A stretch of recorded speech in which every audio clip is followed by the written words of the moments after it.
হঠাৎ করে গ্রামের বাড়ি থেকে ফোন এসেছে, তো আমরা বাড়ি চলে যাব, কিন্তু জান্নাতের বাবা যাবে না। আমরা দুইজন যাব, আর আমার বড় আপুর ছেলে। হ্যালো এভরিওয়ান, আসসালামু আলাইকুম। কেমন আছো তোমরা সবাই? আশা করছি আল্লাহর রহমতে তোমরা সবাই অনেক ভালো আছো। আমি আলহামদুলিল্লাহ অনেক ভালো আছি। অনেক ভালো বলতে আসলে ভালো নাই। আমি কিন্তু বাড়িতে গিয়ে আবার ফিরে এসেছি, কিন্তু শরীরটা এতই খারাপ যে আমি কোনো ভিডিওই দিতে পারতেছিলাম না। এটা ছিল শনিবার, আমরা বাড়িতে গেছি, তো সেই দিনকার একটা ভিডিও। তো ওই যে ফিরে এসে অসুস্থ হয়ে পড়ছি। হঠাৎ করে বাড়িতে গিয়েছিলাম, একদম 1-1.5 বছর পর বাড়িতে গেছি। তো একটু আবহাওয়া চেঞ্জ হওয়ার কারণে শরীরটা খারাপ হয়ে গেছে। তো বাড়ি যাওয়ার আগে জান্নাতের বাবাকে বলতেছিলাম, আর সে কিন্তু খুবই রাগাইতেছিল। তো কিছু করার নাই, এটা আমাদের টাকা পয়সার একটা ব্যাপার। তো হঠাৎ করে আমার বড় ভাই ফোন দিয়েছে, আমাদেরকে যেতেই হবে। তো রাত্রে তাকে বলিনি, সকালবেলা বলতেছিলাম, তো সে একটু রাগ করতেছিল। আর কিছুদিন আগে আমার 2টা কাপের থেকে একটা ভেঙে গেছে, ওই যে স্মাইল দেওয়া একটা কাপ হলুদ, সেখান থেকে একটা ভেঙে গেছে। তো সেই জন্য শুক্রবার আমি এই কাপ 2টা কিনে নিয়ে আসছিলাম। তো জান্নাতের বাবাকে কালকে দেখাইনি, আজকে চা খাচ্ছিলাম আর বলতেছিলাম যে বলো কাপ 2টা কেমন হয়েছে। তো সে আবার বলতেছিল একদমই ভালো হয় নাই, আমাকে রাগানোর জন্য। যাই হোক, তাকে ভালো করে আর কি বুঝাই দিতেছিলাম যে এখানে যেতেই হবে, না গেলে হবে না।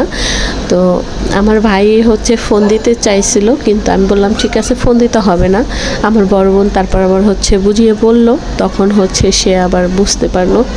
তো যাই হোক, বাবু কিন্তু এখনও ঘুমাচ্ছে, ও এখনও ওঠেনি। ও ঘুমের থেকে উঠলে ওকে রেডি করে নেব। আর আমি তো রেডি হয়ে নাস্তা খাইতেছি। ফ্রিজে রুটি ছিল, তো সেই রুটিগুলো একটু ভেজে নিছি, চা বানাই নিছি।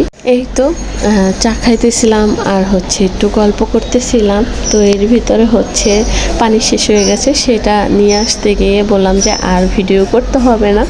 যাই হোক, আমাদের গল্প শেষ করে এখন জান্নাতের বাবা চলে যাচ্ছে। আর যাওয়ার আগে বলতেছিল মাছের খাবার দিয়েছি কিনা। তো এইখান থেকে আমার একটা মাছ কিন্তু মরে গেছে, খুবই দুঃখের বিষয়। আমি কিন্তু এটার জন্য খুবই কষ্ট পাইছি। তো তারপরে বাড়ি যাওয়ার আগে আমি অ্যাকুয়ারিয়ামটা সুন্দর করে ধুয়ে রেখে গেছি। সব গাছগুলোয় পানি দিয়ে গেছি। মা একা বাসায় থাকবে, তো সে তো এগুলো কিছু করতে পারবে না, সেই জন্য আমি কাজ সবগুলো করে গেছি। শুধুমাত্র তাকে বলছি সে একটু রান্না আর কি করে দুইজনে খাবে। আর আমার মেয়ে এই যে আমার মেজাজটা এত খারাপ করে দিছে, পেস্ট নিয়ে সে হাতে ডলতেছিল। আর ওর পেস্টটা তো মিষ্টি হয়, সেই জন্য আসলে বেশি দুষ্টাইম করে। তারপরে আমার বোন আমি যেই পেস্টটা ব্যবহার করি সেটাই ওকে দিছে, যেন আর না ধরে ঝাল মুখে যখন লাগবে তখন। তো যাই হোক, এখানে রাত্রেই আমি সব কিছু গুছ করে রেখে দিয়েছিলাম। এখন মাত্র শুধু এই যে হালকা পাতলা যে জিনিসগুলো হয় না, সোনো, পেস্ট, ব্রাশ, এই সবগুলো একটু টুকটাক নিয়ে নিচ্ছি। আর বাবুর জন্য একটা ড্রেস বাইর করে রাখছি, এটাই ওকে পরাবো। আর আমার বোন রেডি হয়ে গেছে, শুক্রবার দিন আমাদের বাসায় আসছিল। তো আমরা দুই বোন একসাথেই চলে যাব। এখান থেকে আবার বোনের বাসায় যাব।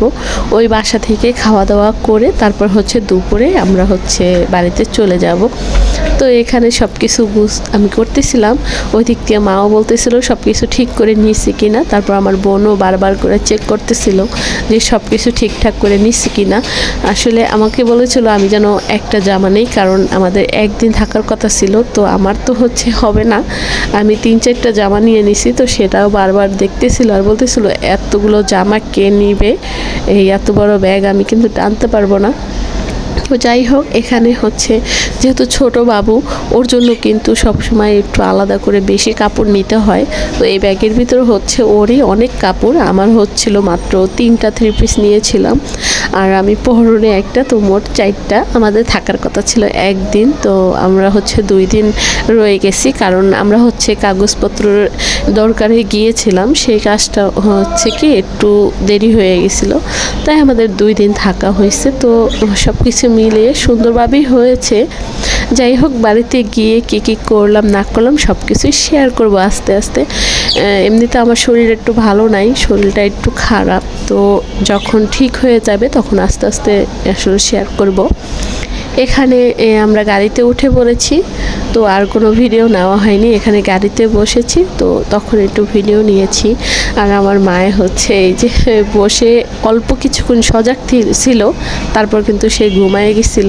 যাই হোক, এখানে একটু ভিডিও নিতেছিলাম, তো মাহিম আবার বলতেছে, খালামুনি দেখেন এই যে হচ্ছে নদী, মানে এই নদীটা দেখলে আসলে খারাপ লাগবে না ভালো লাগবে সেটাই বলবো নাকি জানি না। কোনো একটা সময় ছিল এই নদীটা পার হইতে আমাদের 2.5 ঘন্টা সময় লাগতো, আর এখন মাত্র 8 মিনিট সময় লাগে। তো কি বলবো, শেখ হাসিনা খালা না আপা, সে ভালো কাজও করছে, আর লাস্টে দিয়ে আমাদের হচ্ছে এমন মাইরি বলবো, মাইর দিয়ে গেছে, সেটা আর মানে বলার ভাষা রাখে না। যাই হোক, এই যে রাস্তার পাশে ফুলগুলো অনেক সুন্দর ছিল, তো একটু আশেপাশের ভিডিও নিয়েছিলাম। এখানে এই যে ব্রিজ এখনও শেষ হয় নাই, এটাও ব্রিজের ভিতরেই আর কি পড়ে।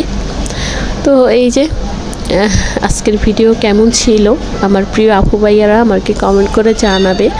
আর অনেক দিন হচ্ছে ভিডিও দিতে পারিনি, তো চ্যানেলটা দেখলাম একবারই হচ্ছে ড্যাম হয়ে গেছে। তো যাই হোক, আজকে 4-5 দিন পরে হচ্ছে ভিডিও দিচ্ছি। আজকেও শরীরটা ভালো নাই, তারপরও ভাবতেছিলাম যে এতদিন হয়ে গেছে ভিডিও দিতে আসি না, এখন একটু ভালো লাগতেছিল, তাই হচ্ছে আসলে ভিডিও দেওয়া। যাই হোক, কালকে রাত্রি বাড়িতে চলে এসেছি।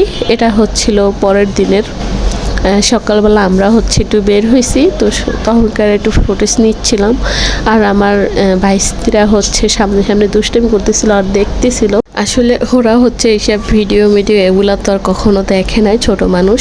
আর আমরা হচ্ছে এখন একটা জায়গাতে যাচ্ছি, তো কি করতে যাচ্ছি পরবর্তী ভিডিওতে অবশ্যই শেয়ার করব। তো এইদিকে আশেপাশে একটু দেখাইতেছিলাম, এইদিকে চারিদিকে কিন্তু পানি দিয়ে ভরে আছে, বৃষ্টির সিজন, তো অনেক পানি। যাই হোক, আল্লাহ হাফেজ।